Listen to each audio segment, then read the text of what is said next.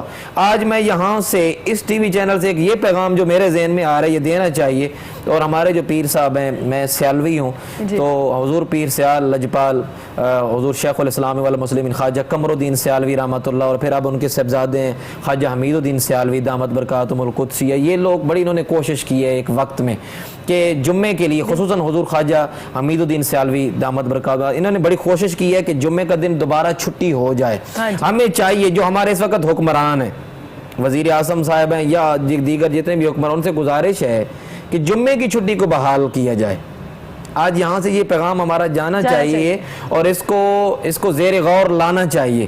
جہاں پہ ساری چیزیں زیر غور لائی جاتی ہیں تو اس چیز کو بھی زیر نظر کہ مسلمانوں کی چھٹی جو ہے وہ جمعے کی ہے, اتوار کی نہیں ہے.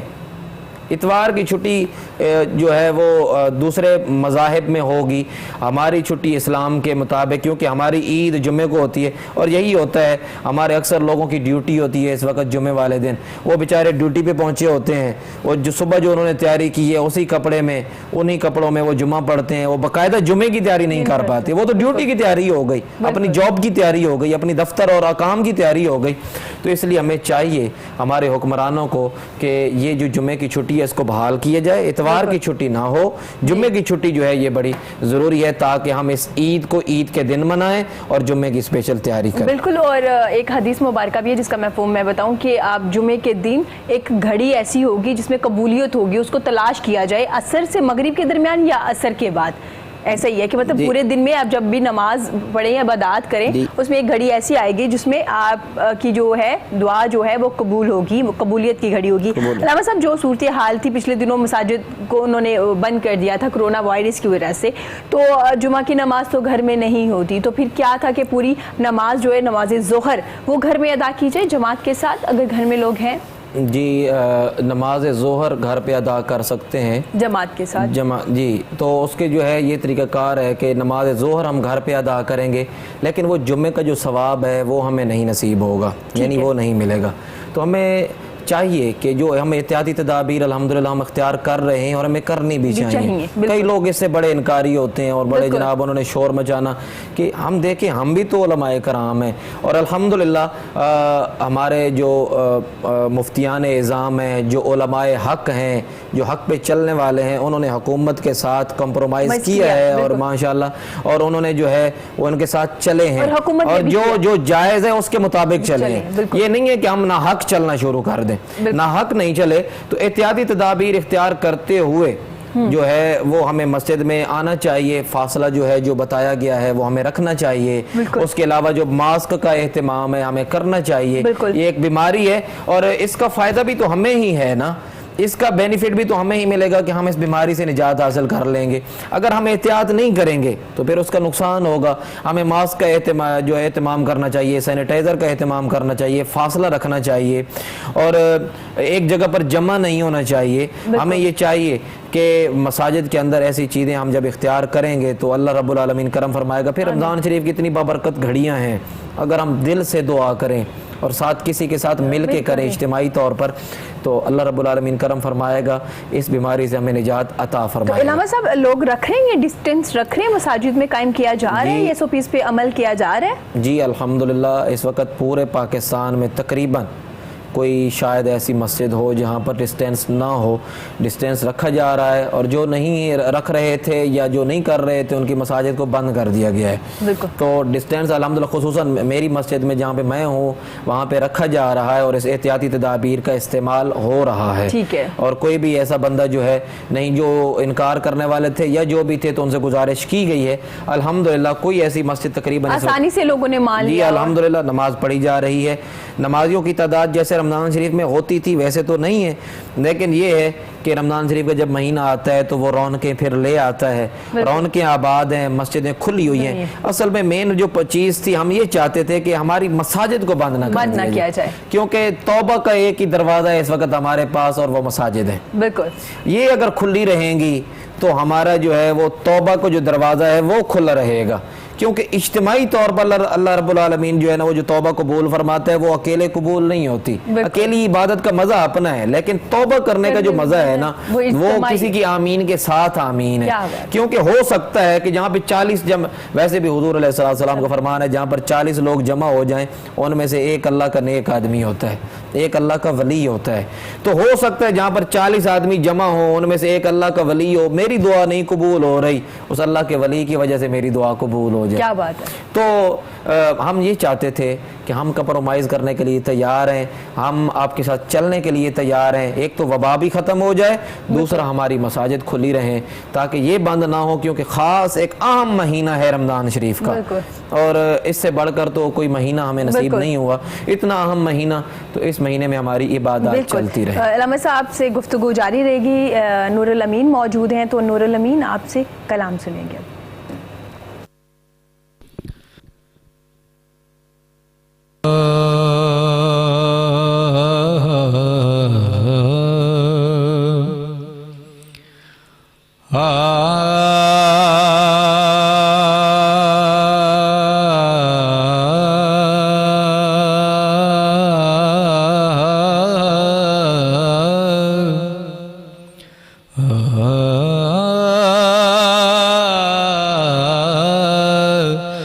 درد و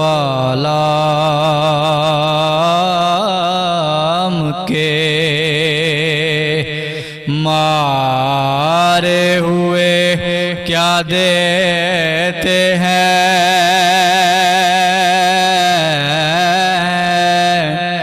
ہم تو آقا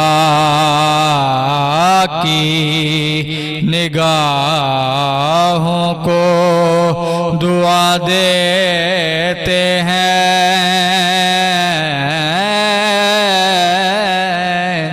ہم تو آقا کی نگاہوں کو دعا دیتے ہیں.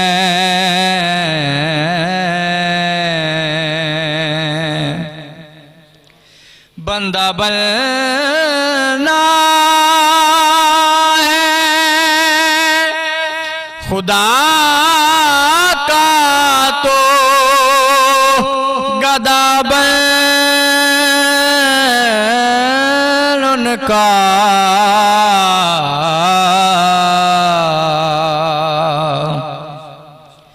بندہ بننا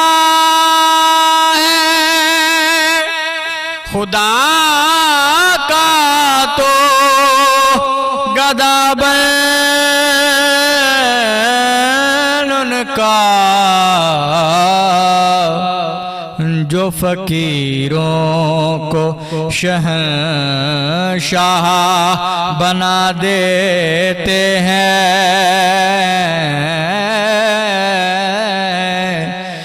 جو جو فقیروں کو شہنشاہ بنا دیتے ہیں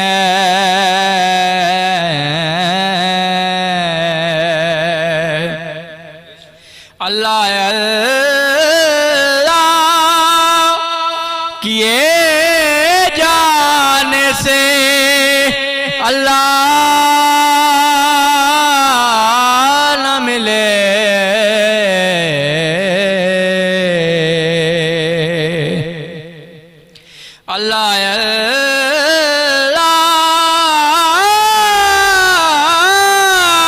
اللہ کیے جانے سے اللہ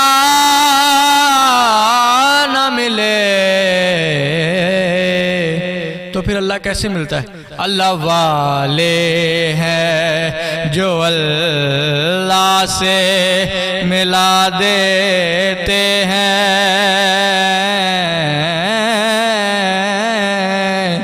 اللہ والے ہیں جو اللہ سے ملا دیتے ہیں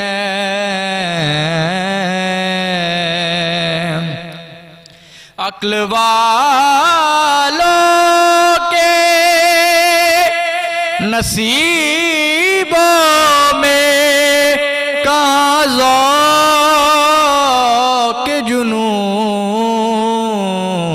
جنون عشق والے ہیں جو ہر چیز لٹا دیتے ہیں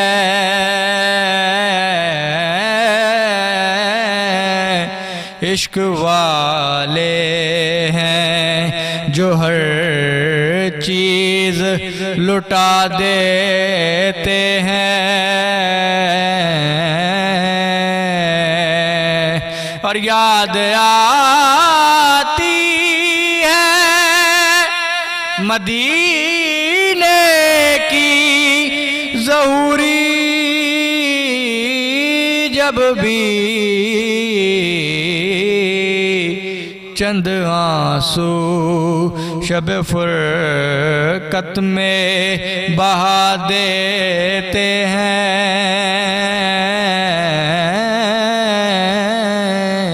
چند آنسو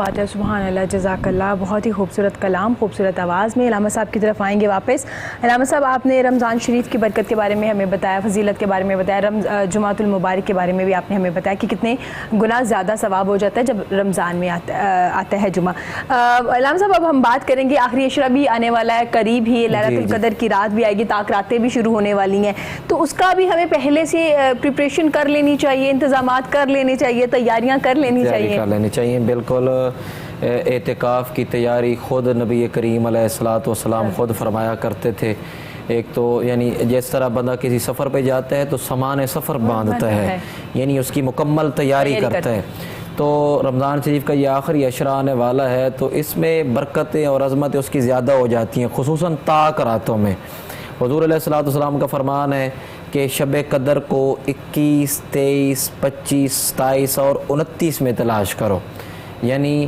اکثر صحابہ اکرام نے اور حضور علیہ السلام نے طاق راتوں میں لیلۃ القدر کو پایا ہے تو ایک صحابی رسول صلی اللہ علیہ وسلم تھے دیہات کے رہنے والے حضرت انس بن مالک رضی اللہ تعالیٰ عنہ اس حدیث کے راوی ہیں کہ ایک صحابی ہے انہوں نے عرض کی یا رسول اللہ صلی اللہ علیہ وسلم میں دیہات سے آتا ہوں اور وہ آئے 21 رمضان کو تو انہوں نے آ کر عرض کی یا رسول اللہ میں دیہات کا رہنے والا ہوں تو میں مسجد نبوی میں کون سی رات آؤں تو حضور علیہ السلام نے فرمایا تم 23 کی رات آؤ تو یعنی اس حدیث سے جو ہمیں یہ بات ملتی ہے کہ 23 کی رات کو لیلۃ القدر ہوتی ہے اس طرح کچھ لوگوں نے 25 کو دیکھا اور زیادہ تر کی جو روایات ہیں وہ 27 کی ہیں تو ہمارے جو پاکستان کے لیے خصوصی جو انعام ہے ایک تو سب سے پہلا انعام یہ ہے کہ 27 کی رات کو لیلۃ القدر کی زیادہ روایات ہیں دوسرا 27 کی ہی رات کو اللہ تعالیٰ نے قرآن مجید عطا فرمایا اور پاکستان والوں کے لیے اللہ تعالیٰ نے انعام یہ دیا کہ ان کو پاکستان بھی 27 رمضان کو عطا فرمایا تو ہمیں اس رات اور زیادہ شکر کرنا چاہیے رمضان پاکستان قرآن کیا بات؟ یہ تینوں ملتے جلتے الفاظ ہیں اور ان تینوں کا تعلق اکٹھا ہی ہے، تو اس لیے ان تینوں سے محبت کرنے کی بھی ضرورت ہے۔ بالکل رمضان کے ساتھ اس لیے محبت کرنی چاہیے کہ ایک تو یہ سب سے اعلیٰ مہینہ ہے، پھر حضور نے اس کے لیے اہتمام فرمایا، پھر اس کے صدقے میں ہمیں اللہ تعالیٰ نے جو ہے وہ قرآن مجید بھی عطا فرمایا، پاکستان بھی عطا فرمایا، اور اسی کے ہی اندر قرآن مجید کا نزول ہے، جیسا کہ شہر رمضان الذی انزل فیہ القرآن، کہ قرآن مجید کو ہم نے رمضان کے مہینے میں عطا جو ہے نازل کیا۔ پھر جیسے سورۃ القدر کے اندر ہے انا انزلناہ فی لیلۃ القدر، ہم نے اس کو لیلۃ القدر میں اتارا، تو قرآن مجید کا نزول بھی لیلۃ القدر میں ہے، پاکستان کا جو وجود ہے وہ بھی لیلۃ القدر میں ہے۔ اس لیے پاکستان والوں کو، یہ میرے پاکستانیوں سے یہ گزارش ہے کہ ہمیں زیادہ شکر ادا کرنا چاہیے اس رمضان شریف میں، خصوصاً لیلۃ القدر کو، ہر لیلۃ القدر کو، ہر طاق رات کو ہمیں صحیح طریقہ سے منانا چاہیے۔ اور جو اعتکاف والے حضرات ہیں ان کو بھی یہ خوشخبری ہے کہ جو آدمی خلوص نیت کے ساتھ اللہ رب العالمین پر ایمان رکھتے ہوئے اعتکاف کی سعادت حاصل کرتا ہے، اللہ تعالیٰ اسے قبول حج اور قبول عمرے کا ثواب عطا فرماتا ہے۔ اور یہ ان کے لیے حدیث ہے حضور علیہ السلام کی کہ ان کو قبول حج اور قبول عمرے کا ثواب ملتا ہے۔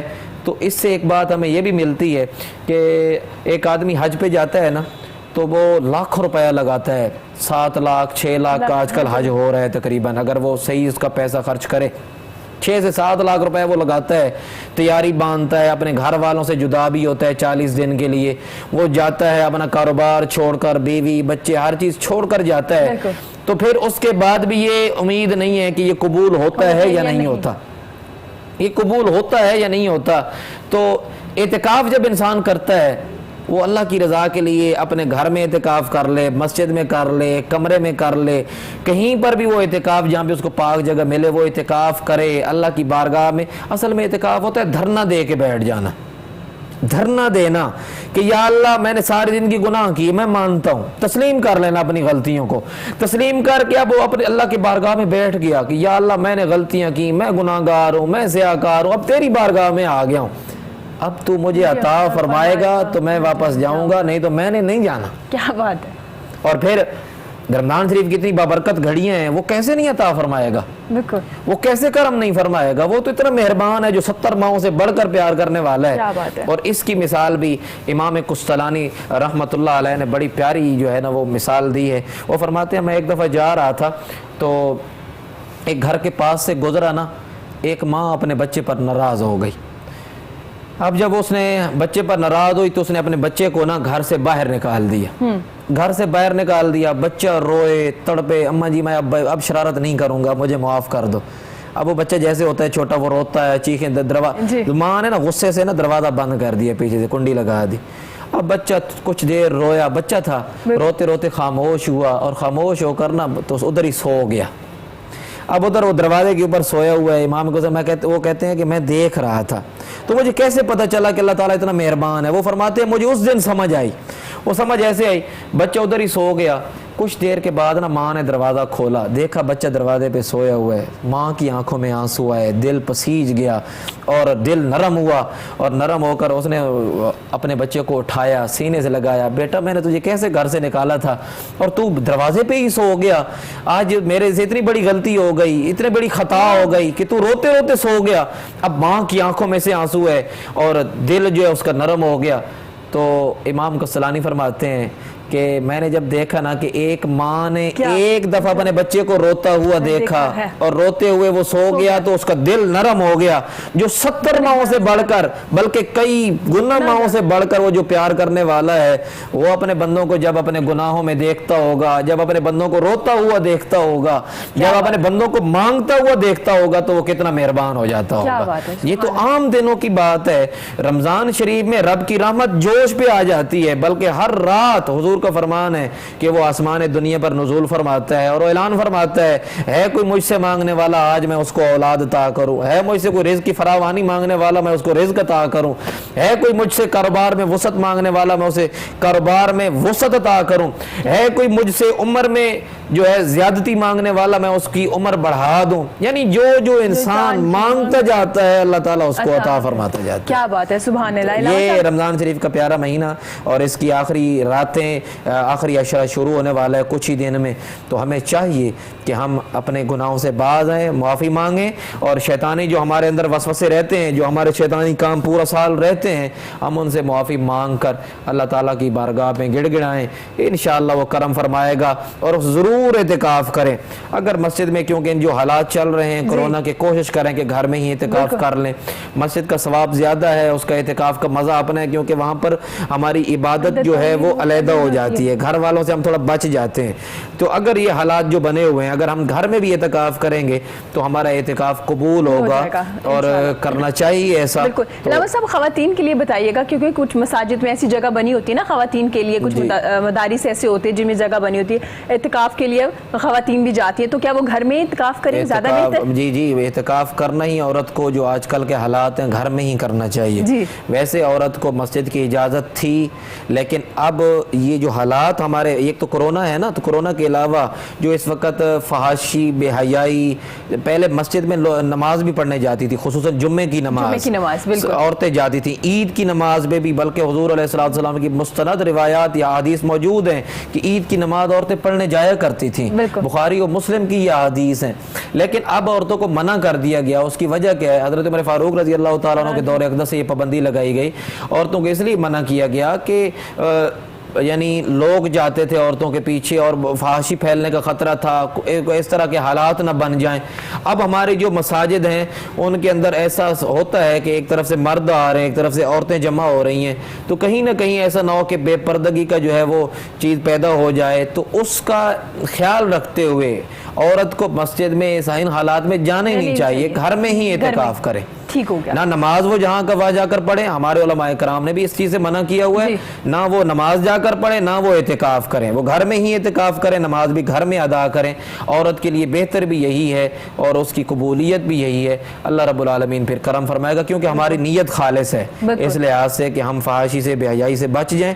ہم اعتکاف جو ہماری عورتیں، ان کو چاہیے کہ وہ گھروں میں اعتکاف کریں، مسجد میں نہ جائیں۔ بالکل ٹھیک ہو گیا۔ علامہ صاحب پروگرام کا وقت بھی کم ہے، تو میں چاہوں گی آپ سے آخری سوال کر لوں، اور میں یہ پوچھنا چاہ رہی تھی کہ دوسرا عشرہ شروع ہو گیا ہے، تقریباً ختم ہونے والا، 4 گزر گئے ہیں ہمارے ماشاء اللہ سے، آج 14 روزہ ہے۔ علامہ صاحب کوئی خاص عبادات ہوتی ہیں دوسرے عشرے میں، یا جیسے صلاۃ و توبہ ہے، یا آپ تسبیح نماز پڑھتے ہیں، اسی طرح سے آپ کنٹینیو رکھیں اپنے گھروں میں عبادات جو ہوتی ہیں؟ دیکھیں، رمضان شریف کی جو خاص عبادات ہیں وہ یہی ہے کہ روزہ رکھنا، نماز تراویح کا اہتمام کرنا، اس کے علاوہ صلاۃ التسبیح جو ہے اس کی نماز تھوڑا سا بڑھا دیں اگر ہو سکے۔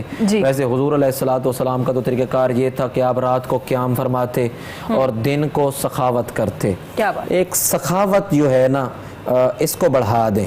ٹھیک ہے، رمضان شریف میں زیادہ کرنی چاہیے، کیونکہ صدقہ فطر ایک تو ادا کرنا ہوتا ہے، وہ تو ہر آدمی کے اوپر واجب ہے، ضروری ہے صدقہ فطر ادا کرنا۔ اور ان حالات کے اندر کورونا جیسی بیماری آئی اور کئی لوگ بے گھر ہو گئے، کئی لوگوں کے کاروبار تباہ ہو گئے، یعنی روزگار بند ہوا، تو جو غریب آدمی تھا اب اس کا چولہا چلنا بڑا مشکل ہو گیا۔ تو ہمیں چاہیے کہ ہم سخاوت کو زیادہ بڑھائیں۔ اور نبی کریم علیہ السلام کے بارے میں صحابہ فرماتے ہیں کہ حضور رات کو قیام کرتے اور پھر پورا دن سخاوت ایسے کرتے جیسے ہوا چلتی ہے، جیسے ہوا چلتی ہے، ہوا ایک طرف کو بہنا شروع کر دیتی، چلنا شروع کر دیتی ہے، ایسے حضور سخاوت کیا کرتے تھے۔ حضرت جبیر بن مطعم رضی اللہ تعالیٰ عنہ راوی ہیں کہ غزوہ خندق سے واپسی پر نبی کریم علیہ السلام نے نا کچھ مال تقسیم کرنا شروع کیا۔ اب صحابہ اکرام کو بھوک بھی لگی ہوئی تھی اور مال بھی چاہیے تھا، تو صحابہ اکرام جمع ہو گئے۔ حضور علیہ السلام نے جب سارا مال تقسیم کر دیا تو فرمایا، اگر اس وقت میرے ہاتھ میں مال موجود ہوتا سامنے والے درختوں کے برابر، جو درخت لگے ہوئے تھے آس پاس، فرمایا ان درختوں کے برابر اگر میرے پاس مال موجود ہوتا نا، میں تم لوگوں میں تقسیم کر دیتا، میں بانٹ دیتا۔ کتاب الفضائل صحیح مسلم شریف کی حدیث ہے، نبی کریم علیہ السلام کا فرمان، حضرت انس بن مالک رضی اللہ تعالیٰ عنہ راوی ہیں کہ ایک آدمی آیا اور اس نے آ کر عرض کی، یا رسول اللہ صلی اللہ علیہ وسلم، مجھے ان 2 پہاڑوں کے برابر مجھے مال چاہیے۔ یہ جو سامنے 2 پہاڑ ہیں، ان کے درمیان جتنی جگہ ہے اس کے برابر مجھے مال چاہیے۔ حضرت انس بن مالک رضی اللہ تعالیٰ عنہ فرماتے ہیں کہ وہ آدمی ابھی مسلمان نہیں ہوا تھا، اس نے سوال کیا کہ مجھے 2 پہاڑوں کے درمیان جو جگہ ہے اتنا مال چاہیے۔ حضور نے اسے اتنی بکریاں عطا فرمائیں کہ 2 پہاڑوں کے درمیان جتنی جگہ ہوتی ہے اس کے برابر آپ نے بکریاں عطا فرمائیں. جب وہ واپس اپنے قبیلے میں گیا, جو اپنے خاندان میں جاتا ہے تو وہاں جا کر کہتے ہو میرے قبیلے والو, میرے خاندان والو, مسلمان ہو جاؤ. محمد عربی صلی اللہ علیہ وسلم کا وہ دربار ہے جہاں پر ایک دفعہ آدمی آ جاتا ہے پھر کسی دربار پہ جانے کی ضرورت ہی نہیں پڑتی. کیا بات ہے, سبحان اللہ. تو یعنی وہ اتنے مہربان ہیں. تو ہمیں چاہیے رمضان شریف میں, خصوصاً اس رمضان میں جو کرونا آیا ہے, یہ بیماری آئی, لوگ بے گھر ہوئے, میرا آج پیغام ہے ان کو کہ اس رمضان شریف میں ہم کوشش کریں کہ ہم جو ہے سخاوت کو زیادہ کر دیں. اگر ہم پہلے بھی کرتے تھے تو اور زیادہ بانٹنا شروع کر دیں. اللہ تعالیٰ انشاءاللہ وعدہ ہے اس کا, من ذا الذی یقرض اللہ قرضا حسنا, کہ جو مجھے ایک دے گا یعنی ایک چل کے آئے گا میں اسے 10 عطا فرماؤں گا, اور 10 اس سے بہتر ہوں گے. جو اس نے ایک دیا میں اسے 10 اچھا عطا فرماؤں گا. کیا بات ہے, سبحان اللہ. نور الامین ہے, ان سے کلام سنیں گے جناب, پھر اس کے بعد آپ سے دعا بھی کرائیں گے. ہم اپنا سارا سخن ان کے نام کرتے ہیں, وہ جن کو دیکھ کے پتھر کلام کرتے ہیں, وہ جن کو دیکھ کے پتھر کلام کرتے ہیں. جہاں پہ بزم محمد سجائی جاتی ہے,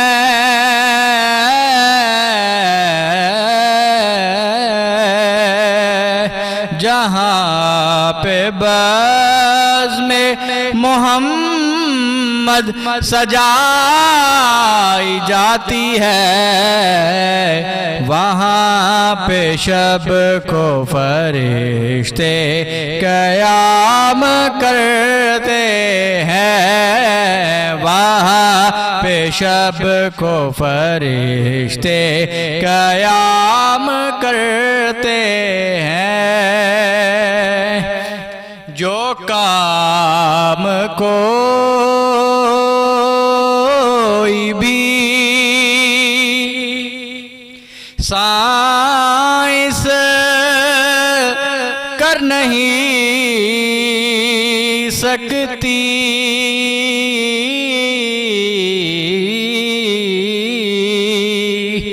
جو کام کوئی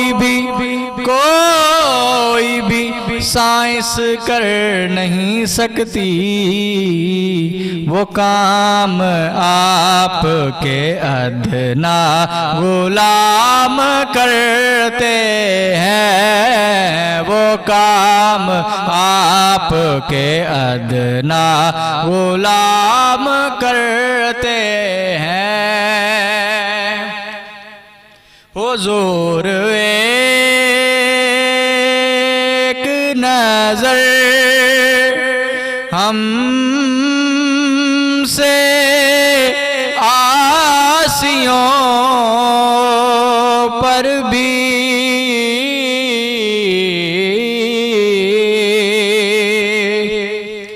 حضور ایک نظر ہم سے آسیوں پر بھی ہمارے اشک تڑپ کر سلام کرتے ہیں, ہمارے اشک تڑپ کر سلام کرتے ہیں, وہ جن کو دیکھ کے پتھر کلام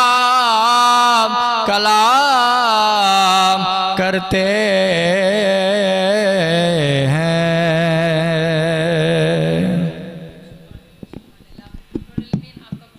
جناب آپ کا بہت شکریہ. پروگرام کے اینڈ پہ ہم آپ سے دعا بھی کرائیں گے. اسی کے ساتھ مجھے اجازت دیجیے. خوش رہیے, ارد گرد کے لوگوں کا, اپنے پیاروں کا بہت زیادہ خیال رکھیے. اللہ حافظ. آمین. اللہم صلی علی سیدنا مولانا محمد وعلی آل سیدنا مولانا محمد وبارک وسلم.